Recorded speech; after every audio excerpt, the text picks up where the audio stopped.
Morning students. बेटा आज हम परिसंचरण तंत्र का लास्ट टॉपिक डिस्कस करेंगे, लसिका तंत्र, लिम्फेटिक सिस्टम या लिम्फ सर्कुलेटरी सिस्टम। क्या? Lymph circulatory system, lymphatic system या लिम्फ सर्कुलेटरी सिस्टम, लसिका परिसंचरण तंत्र, और इसको बोलते हैं लसिका तंत्र। देखो, जब हमने चैप्टर स्टार्ट किया था तो हमने बताया था blood circulatory system two types का होता है। Sorry, circulatory system two types का होता है, ब्लड सर्कुलेटरी सिस्टम और लिम्फ सर्कुलेटरी सिस्टम। ठीक है, ब्लड सर्कुलेटरी सिस्टम में क्या होता है, हमने किस किस का डिस्कस किया था? उसमें ब्लड का किया था, ब्लड वेसल्स की थी, और हार्ट किया था, रक्त वाहिनियाँ और हृदय। ठीक है, इसी प्रकार लिम्फ सर्कुलेटरी सिस्टम में भी हम 3 पार्ट्स डिस्कस करेंगे। कौन कौन से? लिम्फ मीन्स लसिका, lymph vessels,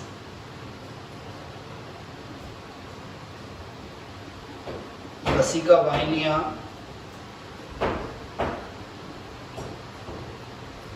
and third one lymph node,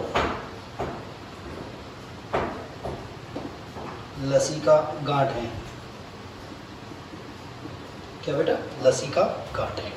ठीक है, तो हम एक एक डिस्कस करते हैं और देखते हैं क्या क्या इसकी मतलब इस लसिका परिसंचरण तंत्र की हमें क्या आवश्यकता है, इसे क्यों डिस्कस करना है, इसे क्यों पढ़ना जरूरी है।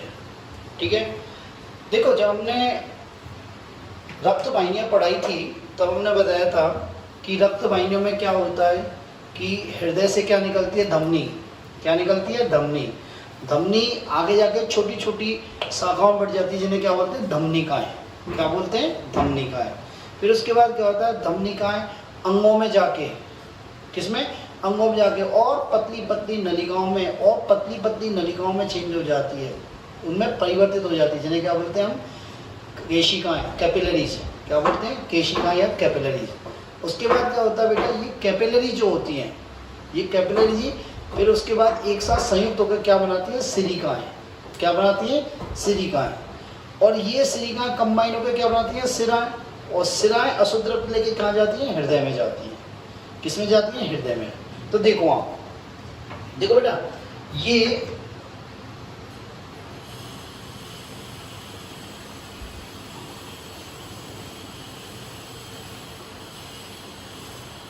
ये हमारी धमनी है। ठीक है, और ये सिरा।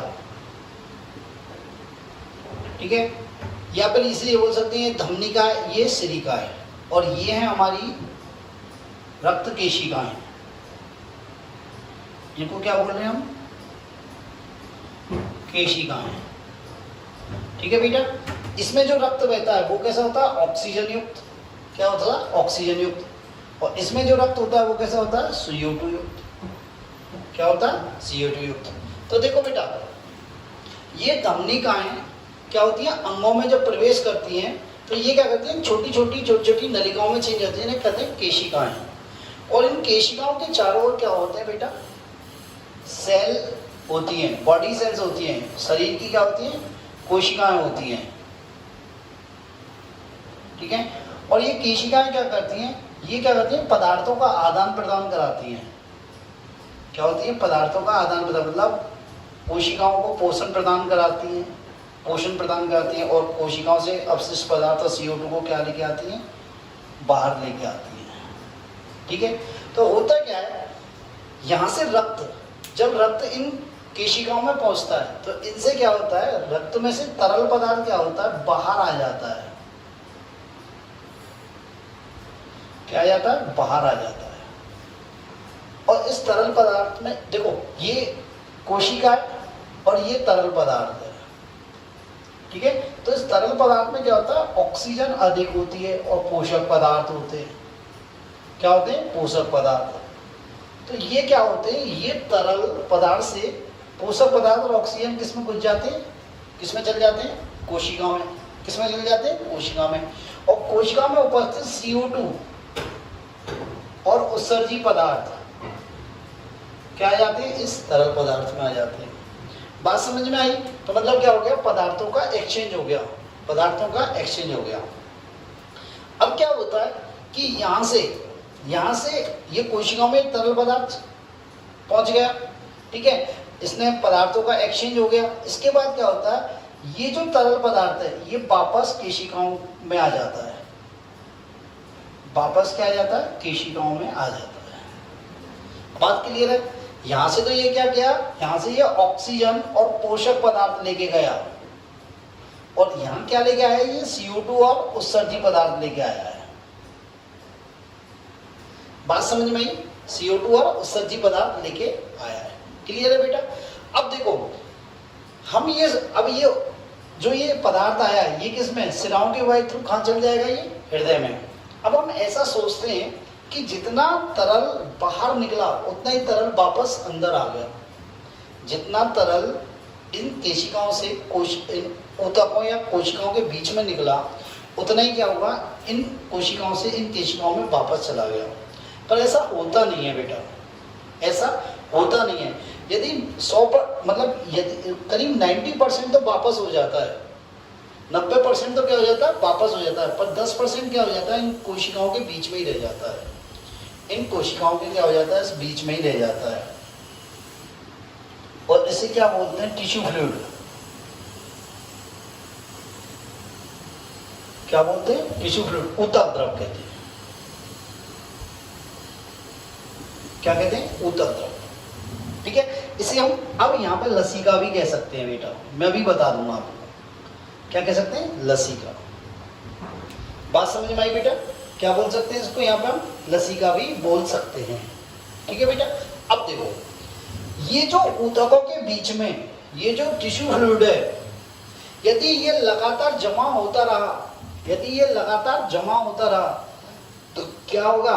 ऊतकों के बीच में द्रव भरेगा तो क्या होगा? सूजन आएगी, सूजन बढ़ती जाएगी और बढ़ जाएगी तो बहुत प्रॉब्लम हो जाएगी। तो इस ऊतक द्रव को जो रह गया है, इन कोशिकाओं के बीच में रह गया है, इसको यहाँ से हटाने का कार्य, इसको यहाँ से हटाकर हृदय तक पहुँचाने का कार्य एक विशेष प्रकार का तंत्र करता है। एक विशेष प्रकार का तंत्र करता है जिसे क्या बोलते हैं हम? लिम्फेटिक सिस्टम या लसिका तंत्र। क्या बोलते हैं बेटा? लसिका तंत्र। मेरी बात क्लियर है? नेक्स्ट देखें तो पहला आता है लसिका। क्या आता है बेटा? लसिका।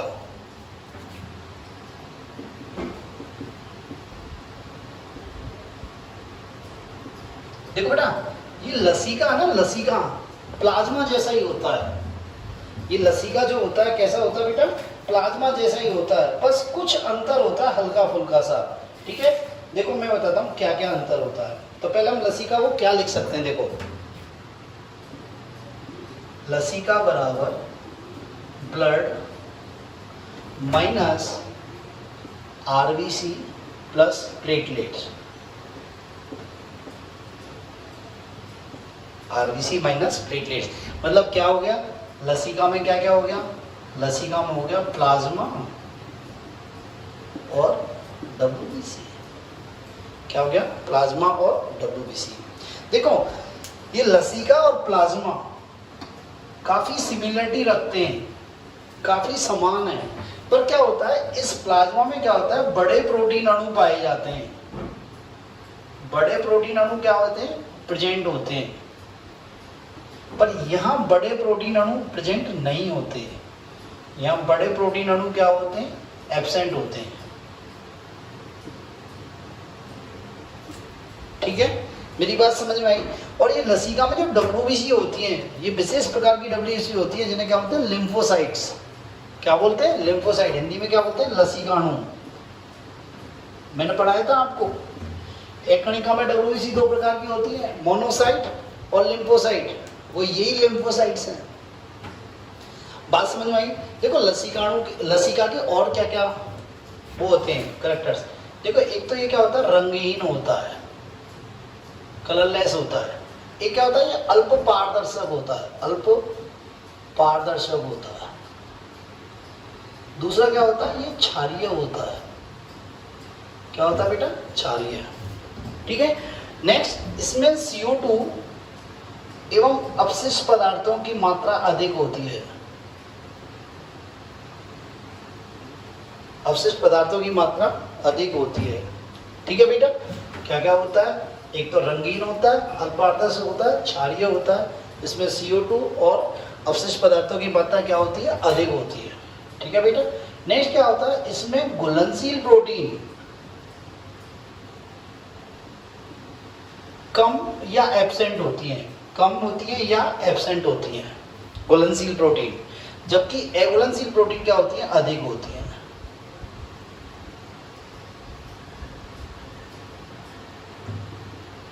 अघुलनशील प्रोटीन क्या होती है, ज्यादा होती है, अधिक होती है। बात क्लियर है।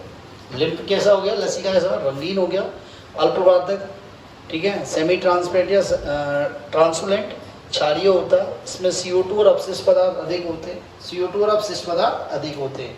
ठीक है। इसमें घुलनशील प्रोटीन क्या होती है, कम होती है, और अघुलनशील प्रोटीन क्या होती है बेटा, अधिक होती है।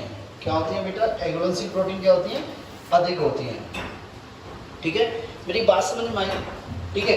अब देखो इस लसी का, यहाँ पे जो ये लसी का या टिश्यू फ्लूइड है, इसको हटाने का काम, हटाने के लिए क्या होती हैं, छोटी छोटी केशिकाएं होती हैं। जैसे रक्त केशिकाएं होती हैं, इसी प्रकार क्या होती हैं, लसी का केशिकाएं होती हैं, लिम्फ कैपिलरीज। क्या होती है, लिम्फ कैपिलरीज। तो यहाँ क्या होती हैं, छोटी छोटी केशिकाएं होती हैं, जिन्हें क्या होते हैं, लिम्फ कैपिलरीज। ठीक है। तो नेक्स्ट आता है लसी का वाहिनी।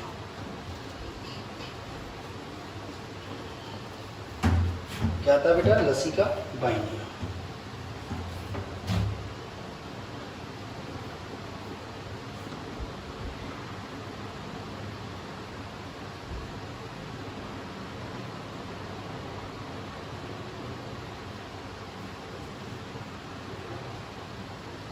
देखो बेटा, यहाँ ये छोटी छोटी जो नलिकाएं होती हैं, लसिका केशिकाएं,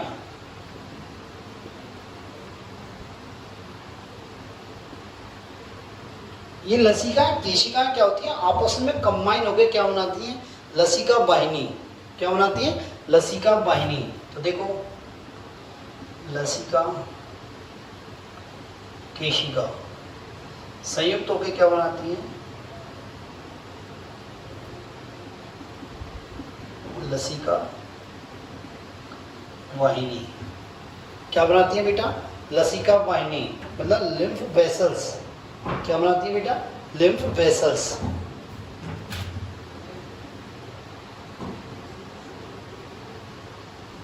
ठीक है।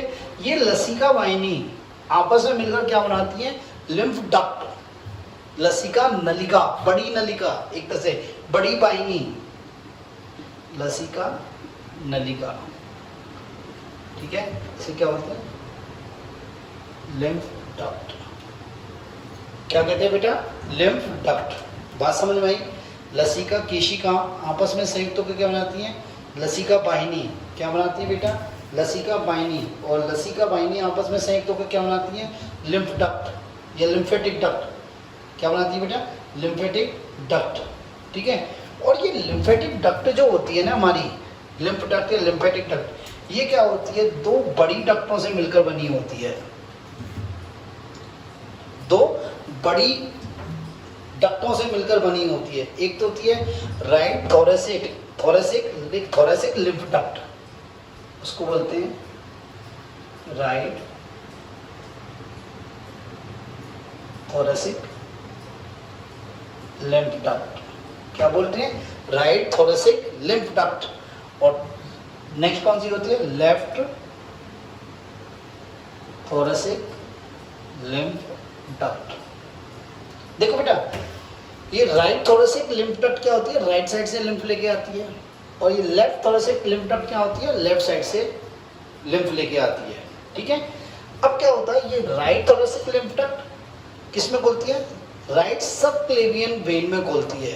किसमें, राइट सबक्लेवियन वेन में।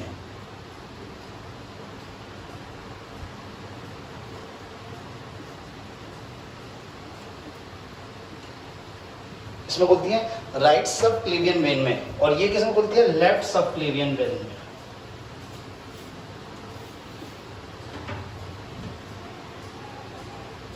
ये इसमें खुलती है राइट थोड़ा से लिम्फ डक्ट किसमें खुलती है?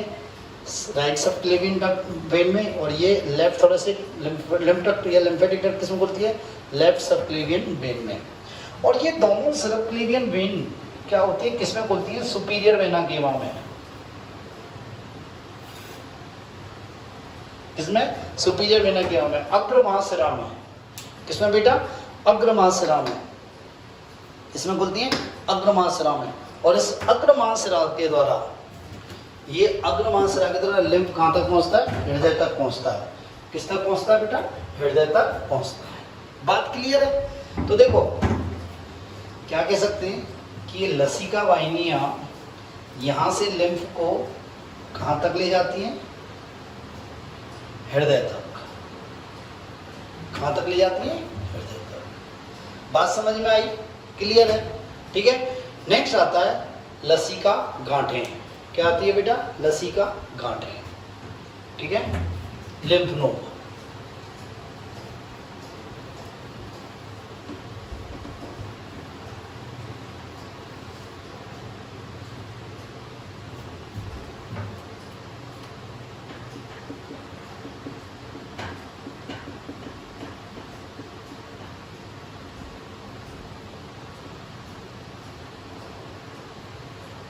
देखो बेटा लसिका गांठें क्या होती हैं?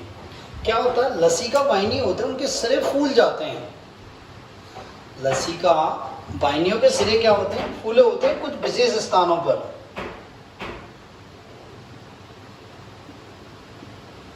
लसिका वाहिनियों के सिरे कुछ स्थानों पर फूले होते हैं और इन्हें क्या बोलते हैं? लसिका गांठें। क्या बोलते हैं बेटा? लसिका गांठें। लसिका गांठें जनरली कहाँ कहाँ पाई जाती है? आर्मपिट या कांख में, गर्दन वाले पोर्शन में, या एब्डोमेन में, मतलब ये उधर गुहा के पास।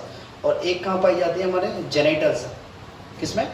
जेनिटल्स के पास, मतलब जननांगों के पास पाई जाती है। ठीक है, बात समझ में आई? तो देखो लसिका गांठों का कार्य क्या होता है? इन लसिका गांठों का कार्य क्या होता है? देखो बेटा ये लसिका गांठें जो होती है ना, ये क्या होती है? एंटीबॉडीज का संश्लेषण करती हैं। क्या करती है बेटा? ये एंटीबॉडीज का संश्लेषण करती हैं। एक तो ठीक है, दूसरा क्या करती हैं? एंटीबॉडीज का संश्लेषण करती हैं और क्या करती हैं? रोग कारकों का भक्षण करती हैं। क्या करती है बेटा? रोग कारकों का भक्षण करती हैं। क्या करती है? रोग कारकों का भक्षण।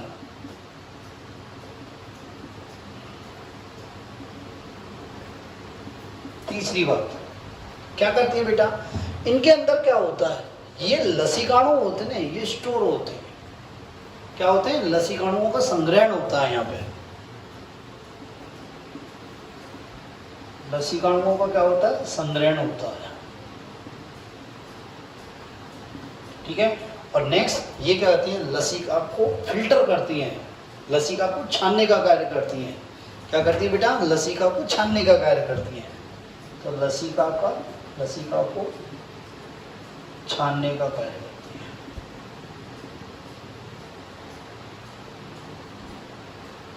क्या करती है बेटा? लसिका को छानने का कार्य करती है। मेरी बात क्लियर? तो ये हो गई आपकी लसिका गांठें। ठीक है बेटा, एक आता है लसिका अंग आते हैं।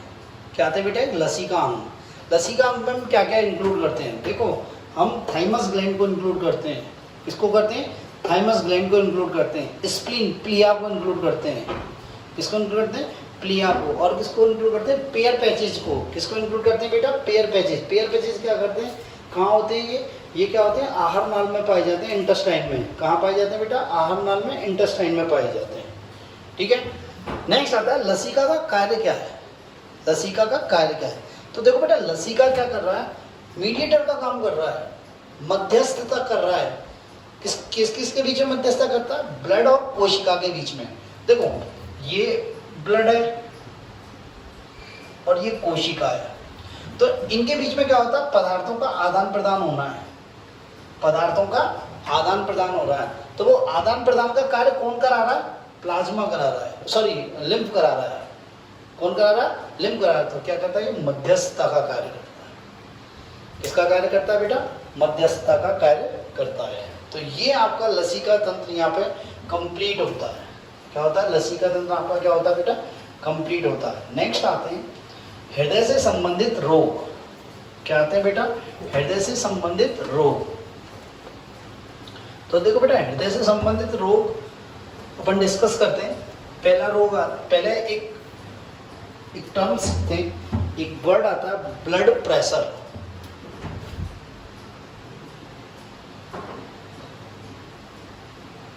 रक्तदाब।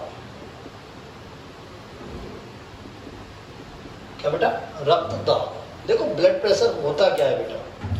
क्या होता है बेटा कि रक्त वाहिनियों पर, ये रक्त वाहिनियां हैं, रक्त वाहिनियों पर रक्त के द्वारा लगाया गया दाब, रक्त वाहिनियों पर रक्त के द्वारा लगाया गया दाब क्या कहलाता है? रक्तदाब। ये क्या हुई? रक्त वाहिनियां।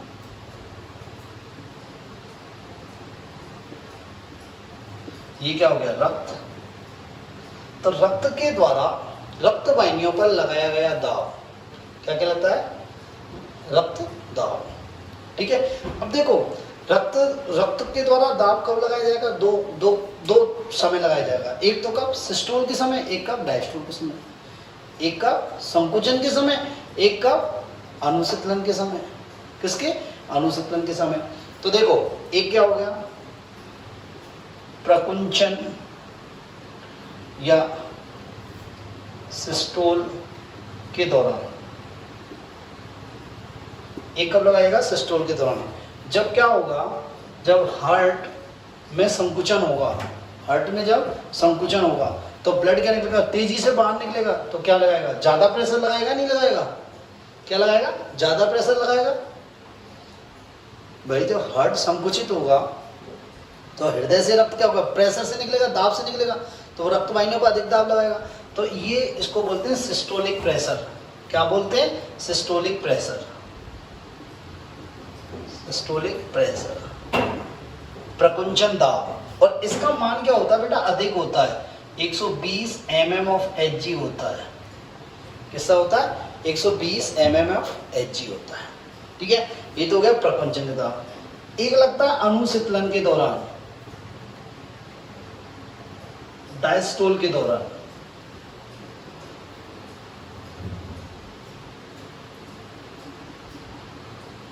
डायस्टोल के दौरान क्या होगा?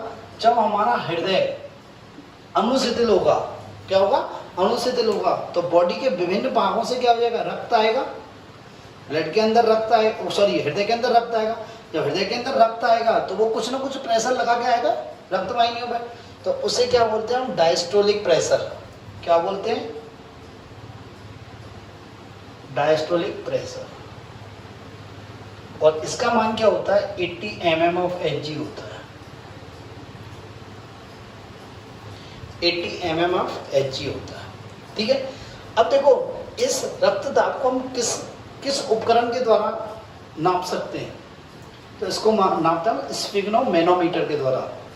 क्या? स्फिग्नोमेनोमीटर के द्वारा।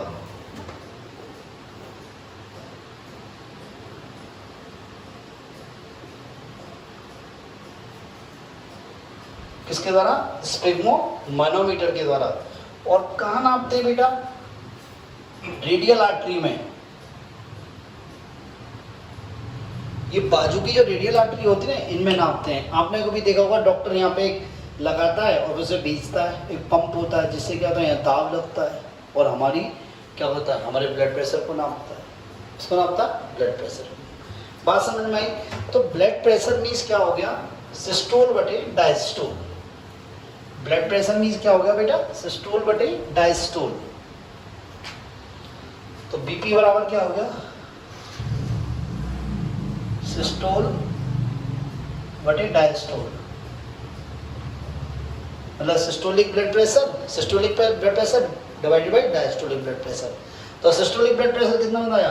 120 mm of Hg। और डायस्टोलिक कितना बताया हमने? 80 mm of Hg। ये क्या होता है? एडल्ट का होता है। क्या होता है, एडल्ट का। और जनरली ये मेल का होता है, नर का होता है। मादा का जो होता है ना वो होता है 110 to 70 mm of Hg। ये क्या होता है, मादा का होता है। क्या होता है, मादा का होता है। मेरी बात क्लियर है? अब देखो बेटा, इस यदि रक्त दाब बढ़ जाए तो प्रॉब्लम और घट जाए तो प्रॉब्लम। रक्त दाब बढ़ गया तो प्रॉब्लम और रक्त दाब घट गया तो प्रॉब्लम। तो यदि रक्त दाब बढ़ जाए, यदि रक्त दाब बढ़ जाता है तो उसे क्या बोलते हैं, हाइपरटेंशन। क्या बोलते हैं बेटा, हाइपरटेंशन, उच्च रक्तदाब या उच्च रक्तचाप। यदि बीपी बढ़ गया, बीपी बढ़ गया तो इसे बोलते हैं उच्च रक्तचाप, इंग्लिश में बोलते हैं हाइपरटेंशन। ठीक है, देखो हाइपरटेंशन क्या होती है, जब बीपी में, बीपी क्या 120/80 है, ठीक है, जब ये सिस्टोलिक 140 से अधिक हो जाए और डायस्टोल 90 mmHg से ज्यादा हो जाए और ये स्थिति लगातार बनी रहे, लगातार बनी रहे, तो इसे बोलते हैं हम हाइपरटेंशन। क्या बोलते हैं बेटा, हाइपरटेंशन। मेरी बात दोबारा सुनो, यदि बीपी बढ़ गया तो इसे बोलते हैं उच्च रक्तचाप, हाइपरटेंशन। क्या बोलते हैं, हाइपरटेंशन। तो हम पता है हमें बीपी बढ़ा और हमने क्या पढ़ा, 120/80, ये सिस्टोल है, ये डायस्टोल है। जब सिस्टोल का मान 140 से अधिक हो जाए और डायस्टोल का मान 90 से अधिक हो जाए तो इस कंडीशन को हम क्या बोलेंगे, उच्च रक्तचाप। पर ये जो कंडीशन है लगातार बनी रहनी चाहिए। ऐसा नहीं कि 2 मिनट के लिए बन गई, 10 मिनट के लिए बन गई, ऐसा नहीं। आपको गुस्सा आया, आपका बीपी बढ़ जाएगा, पर ये तो नहीं गुस्सा हर समय के लिए रहेगा। आप अभी कहीं भग के गए, गेम खेल रहे हो तो आपका बीपी बढ़ जाएगा, आपका बीपी बढ़ जाएगा। ये हाइपरटेंशन नहीं है। जब बीपी लगातार बढ़ा रहे तो इसे क्या बोलेंगे, हाइपरटेंशन। क्या बोलेंगे बन, हाइपरटेंशन। बात क्लियर है? ठीक है बेटा, देखो जब बीपी बढ़ता है या घटता है तो हमारे 3 अंग सबसे ज्यादा प्रभावित होते हैं। 3 अंग सबसे ज्यादा प्रभावित होते हैं। एक तो प्रभावित होता है हमारा हृदय। क्या होता है, हृदय। एक होता है हमारा मस्तिष्क। क्या होता है, मस्तिष्क। और एक होता है हमारा यकृत, लीवर। क्या होता है, लीवर। और इसकी किसी के साथ एक और होता है कौन, वृक्क। किडनी भी बहुत ज्यादा इफेक्टिव होता है, किडनी भी बहुत ज्यादा इफेक्टिव होता है। ठीक है, अब मान लो हमारा बीपी घट गया, बीपी घट गया तो इसे बोलेंगे निम्न रक्तचाप। क्या बोलेंगे बेटा, निम्न रक्तचाप, मतलब हाइपोटेंशन। 2 वर्ड आते हैं, हाइपर मीन्स अधिक, हाइपो मीन्स कम, हाइपर मीन्स अधिक, हाइपो मीन्स कम। यदि बढ़ गया तो टेंशन बढ़ गई, घट गया तो टेंशन घट गई। ठीक है, तो देखो इसमें क्या होता है, बीपी हमारा नॉर्मल क्या है 120/80। यदि बीपी का मान, इसका मान 100 से कम हो जाए और डायस्टोल का मान 70 से कम हो जाए तो लगातार ये स्थिति बनी रहे तो इसे क्या बोलेंगे हम, हाइपोटेंशन। क्या बोलेंगे, हाइपोटेंशन। मेरी बात क्लियर है बात? ठीक है, देखो यदि ऐसी कंडीशन कभी आती है तो हम इसमें क्या करते हैं, हमारी मम्मी को, अम्मा को या फादर को जब ऐसी कंडीशन आती है तो हम क्या करते हैं कि नींबू, नमक और चीनी घोल के देते हैं, नींबू नमक घोल के देते हैं। ठीक है, इस कंडीशन में। ठीक है, और ऐसी कंडीशन आती है तो हम इसमें क्या कहते हैं, मेडिसिन देते हैं, प्रोपेनोल, एटीनॉल देते हैं, नहीं देते? बात मेरी समझें? तो ये आपके 2 हुए, उच्च रक्तदाब और निम्न रक्तदाब। ठीक है, नेक्स्ट आता है CAD, coronary artery disease.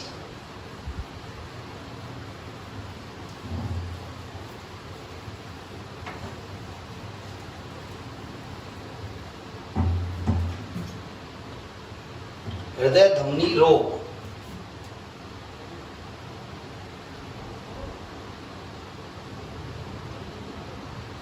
CAD, coronary artery disease.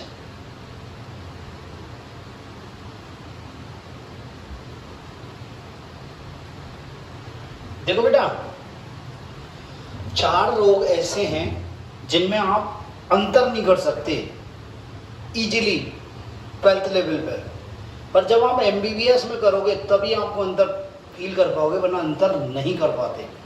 एक तो इसमें कोरोनरी आर्टरी डिजीज में, एक हार्ट फेल्योर में, किसमें, हार्ट फेल्योर, एक मायोकार्डियल इन्फेक्शन में जिसको बोलते हैं हार्ट अटैक, क्या बोलते हैं, मायोकार्डियल इन्फेक्शन में, और एक और होता है एंजाइना पेक्टोरिस।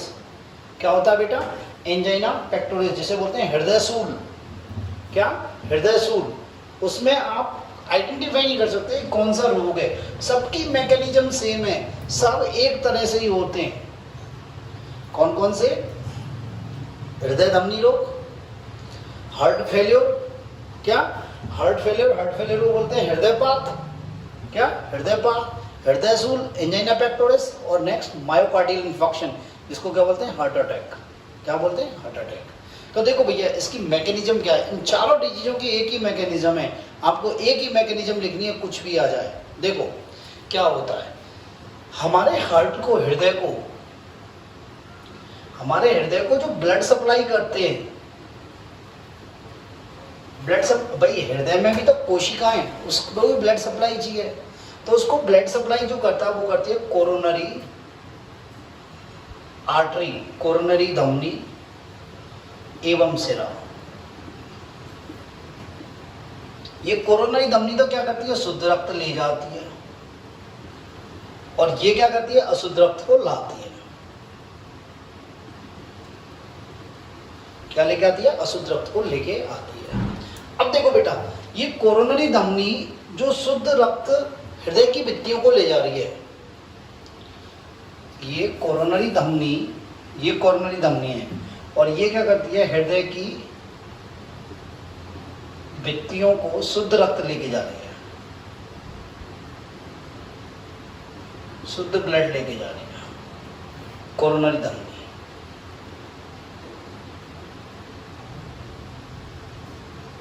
ठीक है। अब यदि इस कोरोनरी धमनी में मान लो कोई ब्लॉकेज आ जाए, कोई क्या आ जाए, ब्लॉकेज आ जाए, मान लो कैल्शियम का जमाव हो जाए, किसका जमाव हो गया, कैल्शियम का, या बसा का जमाव हो गया, किसका जमाव हो गया, बसा का, या फिर कोई तंतु ऊतक का जमाव हो गया, तंतु ऊतक का जमाव हो गया, तो ये कोरोनरी धमनी क्या हो गई, इसकी जो गुहा थी वो कैसी हो गई, सकरी। क्या हो गई, सकरी। अब जब सक्रिय हो गई तो हृदय की भित्तियों में रक्त क्या आ जाएगा, कम जाएगा, हृदय की भित्तियों को ब्लड सप्लाई क्या होगी, कम होगी, और सबसे ज्यादा काम हृदय का ही है बॉडी के अंदर। जब सप्लाई कम हो गई तो उसकी कोशिकाओं को क्या, ऑक्सीजन नहीं मिल पाएगा, क्या नहीं मिल पाएगा, ऑक्सीजन नहीं मिल पाएगा, पोषक पदार्थ नहीं मिल पाएंगे, क्या नहीं मिल पाएंगे, पोषक पदार्थ नहीं मिल पाएंगे।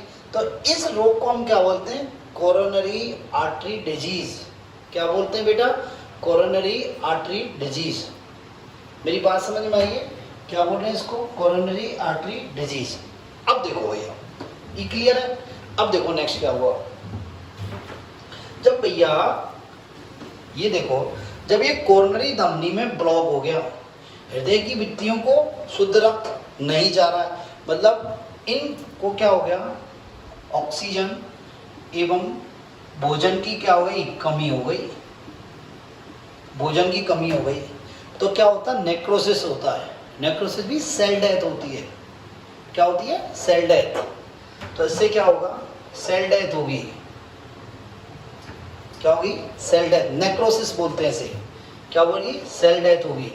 और जब कोशिकाओं की मृत्यु होगी, कोशिकाओं की मृत्यु हो गई, तो हृदय की क्या होगी, कैपेसिटी कम हो गई या नहीं होगी, हृदय की कैपेसिटी कम हो गई, हृदय की क्षमता क्या हो गई, कम हो गई।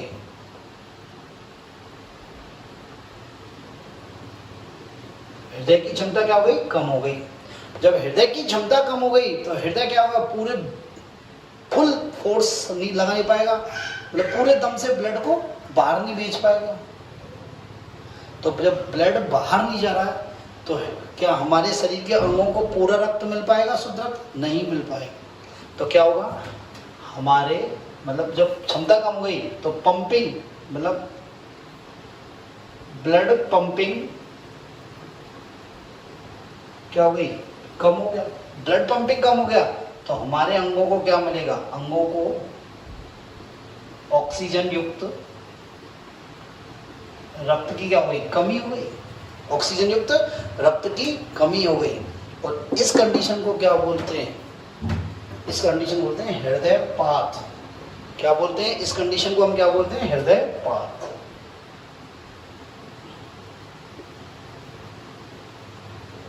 क्या बोलते हैं, हार्ट फेल्यूर, हृदयपात।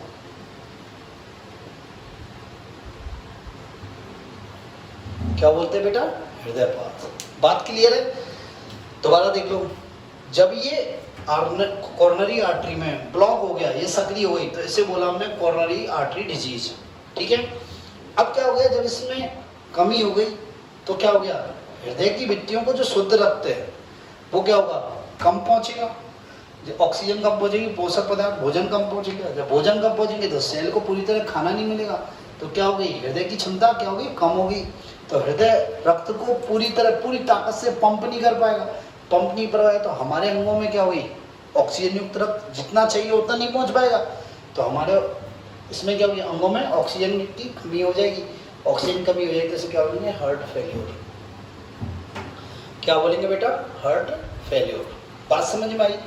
एक्चुअली ये होता क्या है, ये इसलिए होता है जब लंग्स हमारे संकुचित हो जाते हैं, उस टाइम भी ये क्या होता है, हृदय, ये हृदयपात होता है। जब हमारे हृदय संकुचित हो जाते हैं तब भी हृदयपात होता है। क्या होता है बेटा, हृदयपात होता है। बात समझ में आई? क्लियर है? ठीक है, नेक्स्ट आता है एंजाइना, हृदय शोल। क्या होता है, एंजाइना।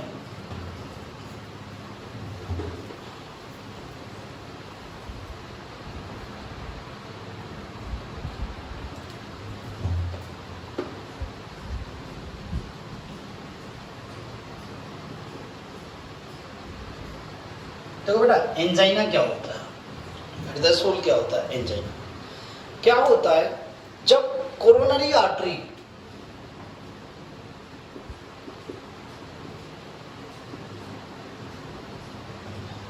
आर्टरी में या तो संकुचन हो जाए,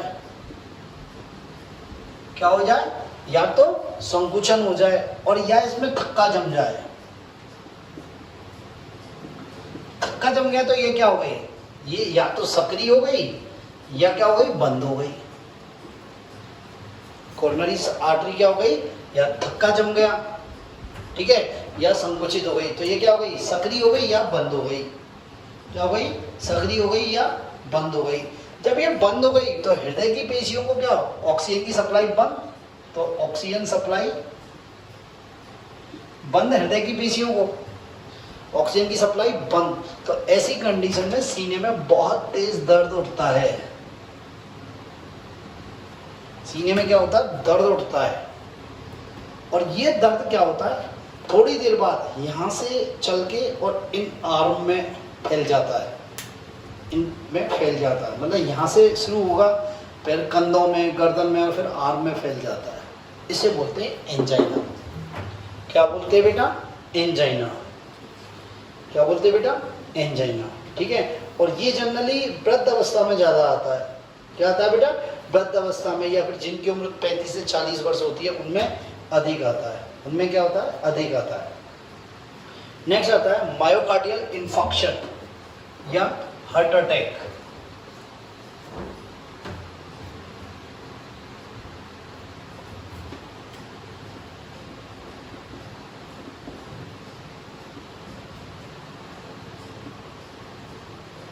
मायोकार्डियल इंफार्क्शन,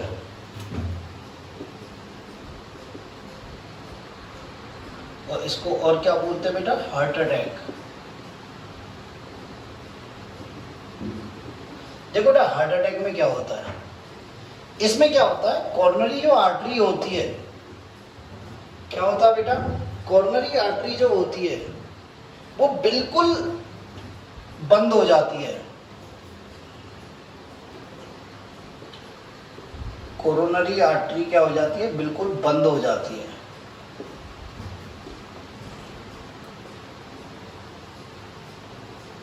कोरोनरी आर्टरी बिल्कुल क्या हो जाती है, बंद हो जाती है। जब बंद हो गई तो ब्लड सप्लाई बंद, ब्लड सप्लाई क्या हो गई, हार्ट को बिल्कुल बंद। अब ब्लड सप्लाई बंद हो गई तो क्या हुई, हृदय की भित्तियों क्या हुई, क्षतिग्रस्त। हृदय की भित्तियां क्या होंगी, क्षतिग्रस्त। क्या होंगी, क्षतिग्रस्त हो जाएंगी। हृदय की भित्तियां क्या हो जाएंगी, क्षतिग्रस्त हो जाएंगी। ठीक है, और क्षतिग्रस्त हो जाएंगी तो क्या होगा, काम नहीं कर पाएंगी, अपनी क्षमता से काम नहीं कर पाएंगी, और क्या हो जाएगा, इसमें हार्ट बीट बिल्कुल बंद हो जाएगी, हार्ट बीट बंद हो जाएगी और आदमी की डेथ हो जाएगी। इसको बोलते हैं हार्ट अटैक। क्या बोलते हैं बेटा, हार्ट अटैक। तो क्या होता है इसमें, कोरोनरी आर्टरी बिल्कुल क्या हो जाती है, बंद हो जाती है, इससे ब्लड सप्लाई बंद हो जाती है। ब्लड सप्लाई बंद हो गई तो हृदय की भित्तियां क्या होती है, क्षतिग्रस्त हो जाएंगी। क्षतिग्रस्त हो गई तो क्या होती है, अपनी पूरी क्षमता से कार्य नहीं कर पाएंगी, कार्य नहीं कर पाएंगी तो आगे जाके क्या होगी, डेथ होगी। क्या होगी, डेथ होगी। नेक्स्ट आता है कपाटीय रोग।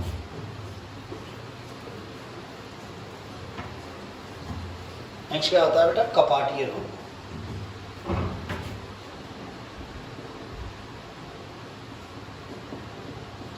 देखो ना, कपाटीय रोग, इसको, इसमें क्या होता है, जो हमारे हृदय के कपाट होते हैं, कपाट, उनमें क्या होता है, एबनॉर्मलिटी, असामान्यता आ जाती है। उनमें क्या हो जाती है, असामान्यता। एक्चुअली कपाट क्या होते हैं, आलिंदों से निलय में रक्त को आने देते हैं, या फिर निलय से बाहर जाने देते हैं, मतलब विपरीत प्रवाह को रोकते हैं। क्या करते हैं, विपरीत प्रवाह को रोकते हैं। परंतु होता क्या है, जब कपाटीय रोग में क्या होता है, हृदय के जो कपाट होते हैं वो सही तरह से काम नहीं कर पाते, और उनमें से क्या होता है, रक्त रिसने लगता है, विपरीत प्रवाह होने लगता है रक्त से, रक्त का क्या होने लगता है, रक्त का विपरीत प्रवाह होने लगता है। ठीक है, जिससे क्या होता है, शुद्ध और अशुद्ध रक्त मिल जाते हैं, शुद्ध और अशुद्ध आपस में मिल जाते हैं, जैसे बोलते हैं कपाटीय रोग। क्या बोलते हैं बेटा, कपाटीय रोग। नेक्स्ट आता है हृदय अवरोध, हार्ट ब्लॉक। हृदय अवरोध, हार्ट ब्लॉक। देखो ना, हार्ट ब्लॉक क्या होता है, इसमें क्या होता है, कंडक्टिंग सिस्टम फेल हो जाता है हमारा, जो हृदय का संचरण तंत्र बताता है, ऐसे node, AV node, bundle of वेज, पुरकुंजे फाइबर्स, ये क्या हो जाता है, ब्लॉक हो जाता है, बंद हो जाता है। तो क्या होता है, संचरण जो तंत्र है हृदय का, वो काम करना बंद कर देता है। क्या कर देता है, काम करना बंद कर देता है। स्पेशली कौन सा, स्पेशली ये रोग कब होता है, जब बंडल ऑफ वेज, जब बंडल ऑफ वेज काम करना बंद कर देते हैं। तो क्या होता है, ऐसे नोड से रिदम तो जनरेट होती है, ऐसे नोड से संकुचन की लहर तो उत्पन्न होती है, एबी नोड तक आती है, पर क्या होता है, एबी नोड से पुरकुंजे फाइबर जो निकलते हैं वो अपना कार्य करना बंद कर देते हैं। तो क्या होता है, वो लहर क्या हो जाती है, निलय तक नहीं पहुंच पाती। जब निलय तक नहीं पहुंचेगी तो संकुचन नहीं होगा, तो इसे क्या बोलते हैं हम, हार्ट ब्लॉक। क्या बोलते हैं बेटा, हार्ट ब्लॉक। ठीक है, नेक्स्ट आता है निलय तुंगता। नेक्स्ट आता है निलय तुंगता। क्या होता है निलय तुंगता में, क्या होता है बेटा, हमने बताया था कि आलिंद एक साथ संकुचित होते हैं और आलिंद एक साथ रिलैक्स होते हैं, इसी प्रकार निलय भी एक साथ संकुचित होते हैं और एक साथ रिलैक्स होते हैं, एक साथ रिलैक्स होते हैं।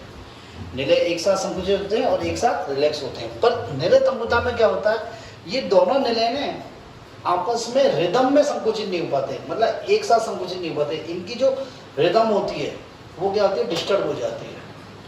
रिदम क्या हो जाती है बेटा, डिस्टर्ब हो जाती है, मतलब ये पृथक पृथक संकुचन करने लगते हैं, इनका समन्वय टूट जाता है, इनका समन्वय टूट जाता है, इसे क्या होता है, निलय तुंगता।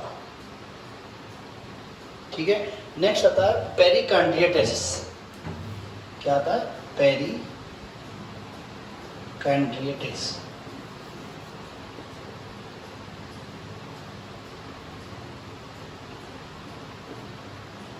देखो ना, पेरिकार्डियटिस क्या होता है, हमने आपको बताया था कि हृदय के चारों ओर एक कवरिंग होती है जो दो परतों की बनी होती है। बाहरी परत को पेरिकार्डियम बोलते हैं, आंतरिक परत को विसरल, बाहरी परत को पेराइटल पेरिकार्डियम बोलते हैं, आंतरिक को विसरल पेरिकार्डियम बोलते हैं। इन दोनों के बीच में क्या होती है, पेरिकार्डियल गुहा पाई जाती है। क्या पाई जाती है, पेरिकार्डियल गुहा, और इस पेरिकार्डियल गुहा में क्या होता है, पेरिकार्डियल फ्लूइड भरा रहता है। क्या भरा रहता है, पेरिकार्डियल फ्लूइड भरा रहता है। कभी कभी इन्फेक्शन के कारण इस पेरिकार्डियल फ्लूइड की मात्रा बढ़ जाती है। कभी कभी इन्फेक्शन के कारण, बैक्टीरियल इन्फेक्शन के कारण इस पेरिकार्डियल फ्लूइड की मात्रा बढ़ जाती है, जिससे क्या होता है, हृदय पे दबाव बढ़ जाता है। ठीक है, और ऐसे बोलते हैं पेरिकार्डेंट, पेरिकार्डियटिस। क्या बोलते हैं बेटा, पेरिकार्डियटिस। ठीक है, तो यहाँ आपका ये खत्म होता है परिसंचरण तंत्र। क्या होता है, परिसंचरण तंत्र खत्म होता है। ठीक है, देखो अब मेरी बात सुने आप, ये चैप्टर इंपॉर्टेंट है, ये चैप्टर इंपॉर्टेंट, नीट के हिसाब से भी, आरबीएससी के हिसाब से भी। आपको डिजीज में सबसे ज़्यादा जो पूछा जाता है वो पूछा जाता है कोरोनरी आर्टरी डिजीज, मतलब CAD, heart attack, heart block, heart failure, angina, और स्पेसिफिक सबसे ज़्यादा पूछा जाता है ब्लड प्रेशर। क्या पूछा जाता है, ब्लड प्रेशर। बात समझ में आई। इसमें से हर साल एक ना एक क्वेश्चन आता ही आता है डिजीज में से। ठीक है, कार्डियक साइकिल मेजर में जो हृदय चक्र है, हृदय की क्रियाविधि है, वो मेजर में आता है। किस में आता है, मेजर आता है, बड़ा क्वेश्चन आता है। हृदय का डायग्राम आता है, हृदय का डायग्राम आता है। लसीका या लसीका काटोगे कार्य पूछ लेता है। दूसरी बात, रक्त में से एक ना एक क्वेश्चन आता ही आता है। आप नीट की भी टॉप, तो नीट में कम से कम 3 क्वेश्चन इस चैप्टर से आते हैं, तो आप अच्छे से कंप्लीट करें बेटा। यदि कोई प्रॉब्लम है तो आप मुझे कॉल कर सकते हैं, मैसेज कर सकते हैं। ठीक है, थैंक यू बेटा, चैप्टर खत्म होता है।